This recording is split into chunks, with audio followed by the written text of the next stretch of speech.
74th ayah of Surah Al-An'am. Allah says, وَإِذْ قَالَ إِبْرَاهِيمُ لِأَبِيهِ آزَرَ أَتَتَّخِذُ أَصْنَامًا آلِهَةً إِنِّي أَرَاكَ وَقَوْمَكَ فِي ضَلَالٍ مُبِينٍ. And when Abraham said in objection to his father Azar, "Do you take idols as gods? I see you and your people in evident misguidance." وَإِذْ قَالَ إِبْرَاهِيمُ لِأَبِيهِ. And when Abraham said in objection to his father Azar, Azar is the name of Ibrahim's father, or it is his nickname. For the scholars of lineage have no difference among them that his father's name is Terah, perhaps. أَتَتَّخِذُ أَصْنَامًا آلِهَةً إِنِّي أَرَاكَ وَقَوْمَكَ فِي ضَلَالٍ مُبِينٍ. Do you take idols as gods? I see you and your people in evident misguidance. His question to his father is one of blaming him for wrongdoing. It means, do you take idols as gods while they do not deserve that? This means that he is objecting and not seeking an answer. He saw that his father and his father's people were clearly misguided. They used to worship idols, the sun, moon, and the stars. وَكَذَلِكَ نُرِي إِبْرَاهِيمَ مَلَكُوتَ السَّمَاوَاتِ وَالْأَرْضِ وَلِيَكُونَ مِنَ الْمُوقِنِينَ. And like that we showed Abraham the kingdom of the heavens and earth, and so that he would be among those who are certain. وَكَذَلِكَ, and like that, meaning just as Allah made Ibrahim know the ugliness of idolatry, نُرِي إِبْرَاهِيمَ مَلَكُوتَ السَّمَاوَاتِ وَالْأَرْضِ. We showed Abraham the kingdom of the heavens and earth. Allah also gave Ibrahim intelligence and mental acuteness, and made him perceive the fineries and elegance of the creation of the heavens and earth. Mujahid said, the 7 heavens were split for him, and he looked at what was in them until his vision ended at the Arsh. Also, the 7 earths were split for him, and he looked at what was in them. Allah's saying, Nuri, we show, actually refers to a past action spoken about in the present tense. So it means we showed. Malakut is more emphatic than mulk, dominion, because of the additional letters that promote amplification. وَلِيَكُونَ مِنَ الْمُوقِنِينَ. And so that he would be among those who are certain. Allah showed him that so that Ibrahim could infer evidence, and so that he would have certainty by what he saw, just as he was certain by evidence without witnessing, i.e. by mental proof. فَلَمَّا جَنَّ عَلَيْهِ اللَّيْلُ رَأَى كَوْكَبًا قَالَ هَذَا رَبِّي فَلَمَّا أَفَلَ قَالَ لَا أُحِبُّ الْآفِلِينَ. So when the darkness of night fell upon him, he saw a star. He objectingly said, "This is my Lord." Then, when it set, he said, "I do not love the things that set." فَلَمَّا جَنَّ عَلَيْهِ اللَّيْلُ. So when the darkness of night fell upon him, this verse is connected to what means when Abraham said to his father, not what means, and like that we showed Abraham the kingdom of the heavens and the earth. The verse about his being shown the kingdom of the heavens and earth is like a parenthetical clause between 2 conjuncts. Therefore, the meaning is, and when Abraham said to his father Azar, "Do you take idols as gods? I see you and your people in evident misguidance." So when the darkness of night fell upon him, رَأَى كَوْكَبًا, he saw a star. The star that he saw was either Mars or Venus. قَالَ هَذَا رَبِّي. He objectingly said, this is my Lord. So when he saw the star that they worshipped, he said, this is my Lord. What is intended here is a question, although the verse does not have the hamza of inquiry, the hamza of asking a question. According to that, the question is that of objecting and belittling, meaning, is this my Lord as you claim? In fact, this is not my Lord. The Arabs may omit that hamza and suffice with the inflection of the voice to pose a question. What is impossible is that this be a declaration, that he is professing to the godhood of the star by saying, this is my Lord. This is impossible because he is Allah's prophet and messenger, knowledgeable about Allah without even an instant of doubt, like the rest of the prophets. The matter is not as some ignoramuses have fabricated, that he had moments of doubt about the existence of Allah. That is explicit blasphemy to attribute that to a prophet. فَلَمَّا أَفَلَ قَالَ لَا أُحِبُّ الْآفِلِينَ. Then, when it set, he said, I do not love the things that set. Then, when the star set, he told them what means, I do not love to worship the things that change from state to state, because that is the quality of bodies. Thus, Ibrahim wanted to draw their attention to their blunder in religion and to guide them to the way of reflection and inference. He wanted them to understand that valid reflection and inference leads to the conclusion that a thing would not be worthy of worship as long as there is any sign of it being created. Rather, it would have a creator that made it occur and a manager that manages its rising, setting, moving from place to place, its orbit, and all of its other circumstances. When he saw that they did not understand his intent, and they stayed upon what they were upon, he talked about the moon. فَلَمَّا رَأَى الْقَمَرَ بَازِغًا قَالَ هَذَا رَبِّي فَلَمَّا أَفَلَ قَالَ لَئِن لَّمْ يَهْدِنِي رَبِّي لَأَكُونَنَّ مِنَ الْقَوْمِ الضَّالِّينَ. Then, when he saw the moon rising, he objectingly said, this is my Lord.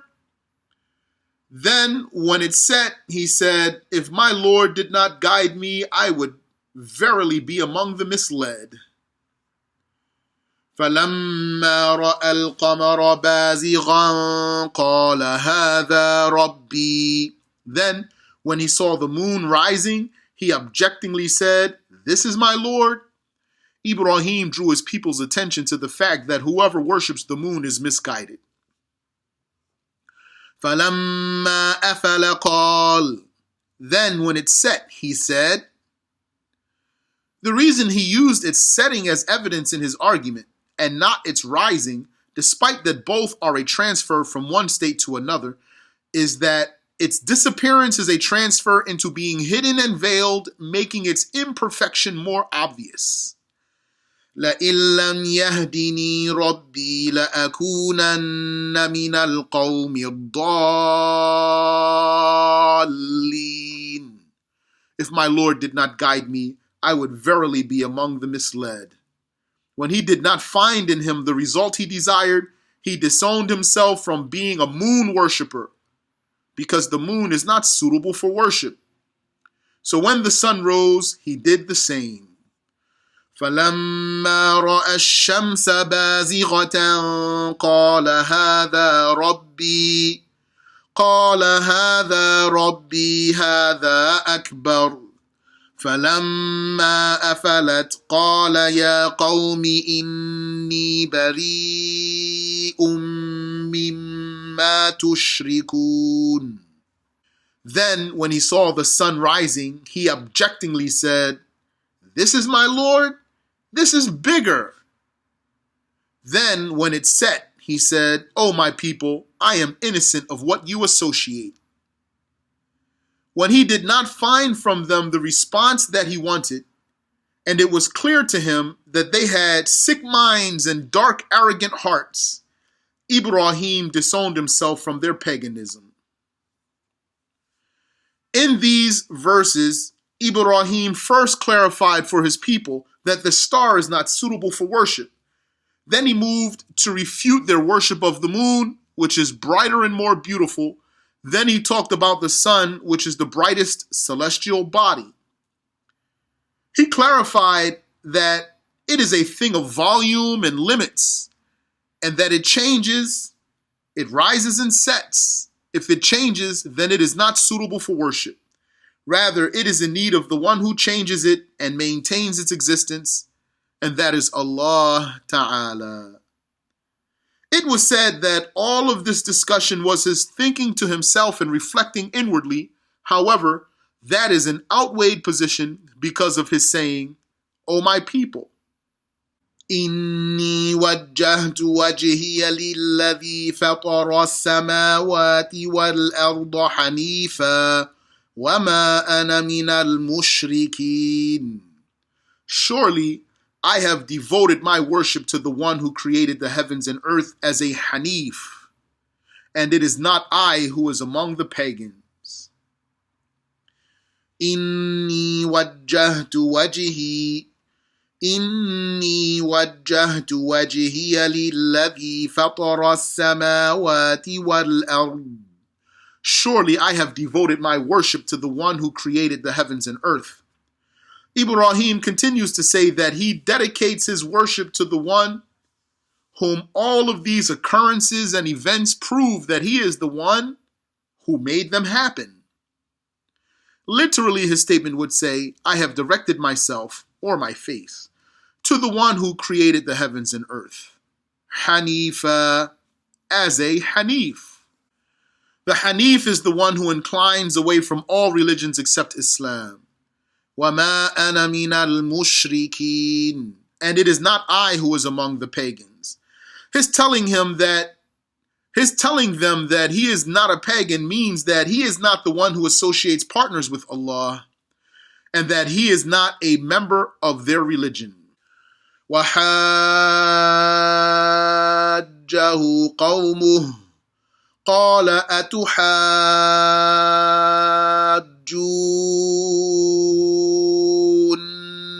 فِي اللَّهِ وَقَدْ هَدَانِ وَلَا أَخَافُ مَا تُشْرِكُونَ بِهِ إِلَّا أَن يَشَاءَ رَبِّي شَيْئًا وَسِعَ رَبِّي كُلَّ شَيْءٍ عِلْمًا أَفَلَا تَتَذَكَّرُونَ. And his people disputed with him. He said, Do you dispute with me about Allah while he is the one who guided me? And I do not fear what you associate with him, unless my Lord wills something. My Lord encompasses everything in knowledge. Do you not get the point? وَحَاجَّهُ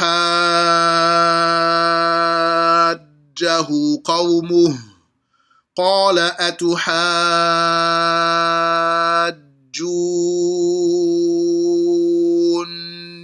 فِي اللَّهِ وَقَدْ هَدَانِ. And his people disputed with him. He said, Do you dispute with me about Allah while he is the one who guided me? His people disputed with him concerning the oneness of Allah and the negation of partners for him. They warned him of ill omen and that their idols would curse him for his insolence. So he responded, وَلَا أَخَافُ مَا تُشْرِكُونَ بِهِ إِلَّا أَن يَشَاءَ رَبِّي شَيْئًا. And I do not fear what you associate with him, unless my Lord wills something. This means that he said, I do not fear what you unrightfully worship instead of Allah, not even for a moment.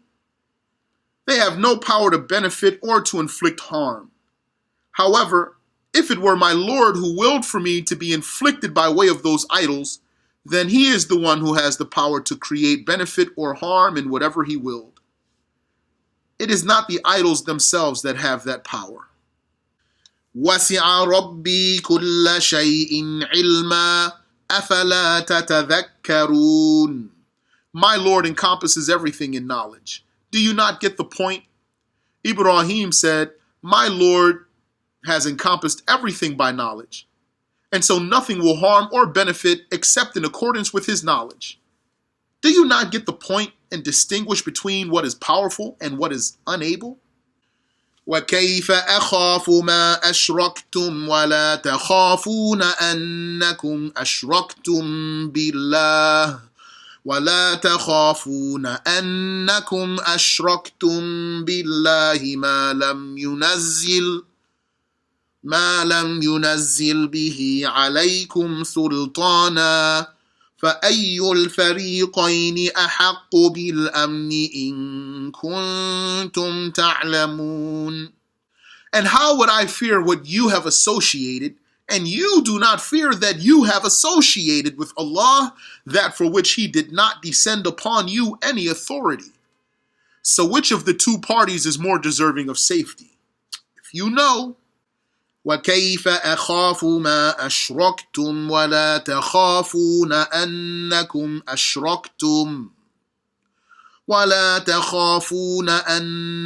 أَشْرَكْتُمْ بِاللَّهِ مَا لَمْ يُنَزِّلْ بِهِ عَلَيْكُمْ سُلْطَانًا.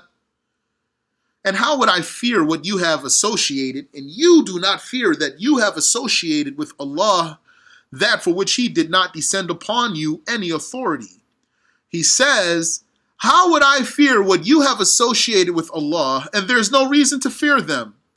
You are the ones who should be afraid that you have associated with him what you have neither a right to nor any evidence for its validity. In fact, it is not possible to even have any validity. فَأَيُّ الْفَرِيقَيْنِ أَحَقُّ بِالْأَمْنِ. So which of the two parties is more deserving of safety? Which of the two parties is most deserving of the torture? The muwahhids, monotheists, or the mushriks, the polytheists? The meaning is that he is saying, how is it that you deny my safety while I am doing what is safest, and you do not deny your own safety while you are doing what is dangerous? He said, which of the two parties, by which he is not directly referring to himself, and he did not say which of us, which would be a direct reference to himself, because he wanted to avoid praising himself. إِن كُنتُمْ تَعْلَمُونَ. If you know. His saying, if you know, is a condition without its consequence. Al-Tabari says that what it implies is, if you know the truth of what I say and the validity of my argument against you, then tell me which of the two parties is most observing of safety. Then he initiated the answer to his own question by saying, الَّذِينَ آمَنُوا وَلَمْ يَلْبِسُوا إِيمَانَهُمْ بِظُلْمٍ أُولَٰئِكَ لَهُمُ الْأَمْنُ وَهُمْ مُهْتَدُونَ. Those who believed and did not mix their belief with injustice, those are the ones for whom there is safety, and they are guided. الَّذِينَ آمَنُوا وَلَمْ يَلْبِسُوا إِيمَانَهُمْ بِظُلْمٍ. Those who believed and did not mix their belief with injustice. It is reported from Abu Bakr that he explained the injustice in the verse to be polytheism. أُولَٰئِكَ لَهُمُ الْأَمْنُ. Those are the ones for whom there is safety. According to Al-Tabari, the safety that they shall have is the safety on Judgment Day. وَهُمْ مُهْتَدُونَ. And they are guided. And according to him also, Al-Tabari, they are guided means they are the ones who correctly hit the path of guidance, and they are those who walk the path of salvation. That is the end of Prophet Ibrahim's words. May the peace and blessings of Allah be upon him. وَتِلْكَ حُجَّتُنَا آتَيْنَاهَا إِبْرَاهِيمَ عَلَى قَوْمِهِ نَرْفَعُ دَرَجَاتٍ مَّن نَّشَاءُ إِنَّ رَبَّكَ حَكِيمٌ عَلِيمٌ. And that is our evidence. We gave it to Abraham against his people. We raise in status whomever we will. Surely your Lord is wise, knowledgeable. وَتِلْكَ حُجَّتُنَا آتَيْنَاهَا إِبْرَاهِيمَ عَلَى قَوْمِهِ. And that is our evidence. We gave it to Abraham against his people. This verse is a signal to all of what preceded of Ibrahim's argumentation and proofs against his people. From the 76th verse that mentions the darkness of night falling upon him, until the 82nd verse, which is the verse directly preceding this one, that ends with mentioning that those who do not mix polytheism into their beliefs are the guided ones. The demonstrative nominal tilka, that, is a mubtada subject with two khabars, predicates. The first is hujjatuna, is our evidence. So that is our evidence. The second is ataynaha Ibrahim. We gave it to Abraham. So that, we gave it to Abraham. So the meaning is to the effect of, that is our evidence, that is what we gave to Ibrahim. Some scholars said that this being Allah's giving this evidence to Ibrahim means that Allah is the one who inspired Ibrahim to give such rational argumentation. And that by calling it our evidence, Allah praised it and deemed it valid. This story is evidence for Ahlus Sunnah about the proper use of mental proof and rational argumentation. What Ibrahim did in this story is exactly what the theologians of Ahlus Sunnah do in clearing Allah from being a body or having created attributes. نَرْفَعُ دَرَجَاتٍ مَّن نَّشَاءُ. We raise in status whomever we will. If darajat, ranks, statuses, is recited with a tanween, darajatin, man, and is not annexed to the following word, the meaning is, we raise in ranks whomever we will. If it is recited without a tanween, darajati man, and is annexed to the next word, the meaning is, we raise the ranks of whomever we will. Whether it is a raising of the people in ranks, or a raising of the ranks of the people, it refers to knowledge and wisdom. In this verse, there is evidence against the Mu'tazila, who claimed that Allah is obligated to do what is best for the slaves, because it implies that there are slaves of Allah whose ranks are not raised. Inna rabbaka hakimun alim. Allah is wise in his raising some of his slaves over others, and knowledgeable of his slaves, and who is more entitled to that elevation. وَوَهَبْنَا لَهُ إِسْحَاقَ وَيَعْقُوبَ كُلًّا هَدَيْنَا وَنُوحًا هَدَيْنَا مِن قَبْلُ وَمِن ذُرِّيَّتِهِ دَاوُودَ وَسُلَيْمَانَ وَأَيُّوبَ وَيُوسُفَ وَمُوسَى وَهَارُونَ وَكَذَلِكَ نَجْزِي الْمُحْسِنِينَ. And we gifted him Isaac and Jacob. Each we have guided. And Noah we guided from before. And we guided from his progeny David, Solomon, Job, Joseph, Moses, and Aaron. Like that we reward the good doers. وَوَهَبْنَا لَهُ إِسْحَاقَ وَيَعْقُوبَ كُلًّا هَدَيْنَا. And we gifted him Isaac and Jacob. Each we have guided. Allah gave Ibrahim the gift of his son Ishaq and of his grandson Yaqub, and guided both of them. وَنُوحًا هَدَيْنَا مِن قَبْلُ. And Noah we guided from before. And even before Ibrahim, Allah guided Nuh in the times of old. وَمِن ذُرِّيَّتِهِ. And we guided from his progeny. The pronoun in dhurriyyatihi, his progeny, either refers to Nuh or Ibrahim.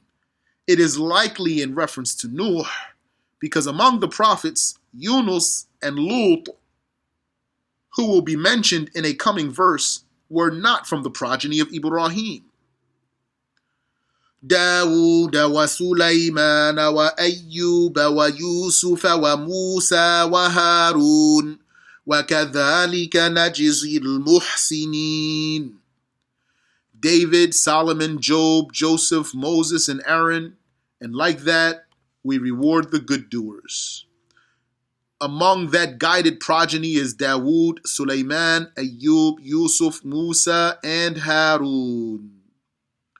وزكريا ويحيى وعيسى وإلياس كل من الصالحين. And Zechariah, John, Jesus, and Elijah, each was among the righteous. All of these prophets, Zechariah, Yahya, Isa, and Ilyas, Allah guided them too, and they were among the pious. And in mentioning Prophet Isa among the progeny, there is evidence that lineage could be traced back through the mother. This is because Isa's lineage does not reach Nuh through anyone other than his mother. This is how Yahya ibn Ya'mar refuted Al-Hajjaj, who denied that the children of Fatima were validly attributable to the Prophet sallallahu alaihi wasallam. وَإِسْمَاعِيلَ وَالْيَسَعَ وَيُونُسَ وَلُوطًا وَكُلًّا فَضَّلْنَا عَلَى الْعَالَمِينَ. And Ishmael, Al-Yasa', Jonah, and Lot, all of them we have preferred over all the creations. Allah preferred all of these men over the rest of creation by making them prophets and messengers. Hamza and Ali recited Al-Yasa' as Al-Laysa'. وَمِنْ آبَائِهِمْ وَذُرِّيَّاتِهِمْ وَإِخْوَانِهِمْ وَاجْتَبَيْنَاهُمْ وَهَدَيْنَاهُمْ إِلَى صِرَاطٍ مُسْتَقِيمٍ. And among their fathers, their progeny, and their brothers, we have selected them and guided them to a straight path. Also, Allah preferred some of their fathers, progeny, and brothers over the others. Al-Tabari says that it means that some of the fathers, brothers, and progeny of the named prophets were also prophets, but they were not named. ذَلِكَ هُدَى اللَّهِ يَهْدِي بِهِ مَن يَشَاءُ مِنْ عِبَادِهِ وَلَوْ أَشْرَكُوا لَحَبِطَ عَنْهُمْ مَا كَانُوا يَعْمَلُونَ. That is Allah's guidance. He guides by it whomever He wills among His slaves. And if they committed polytheism, then lost is whatever deeds they have done. That, meaning what those aforementioned men follow, is the guidance of Allah, meaning His religion. He guides by it whomever He willed. And that is refutation of the Mu'tazilite claim that Allah willed to guide everyone, however, they were not all guided. This verse tells us that Allah only guides whomever He willed. And even those prophets who would never associate partners with Allah, had they done so, their good deeds would be lost despite their merit, preference, and high status. That is, as Allah said in the 65th verse of Az-Zumar, لَإِنْ أَشْرَكْتَ لَيَحْبَطَنَّ عَمَلُكَ. Surely had you, O Muhammad, committed paganism, your deeds would certainly be lost. Wallahu ta'ala a'lam.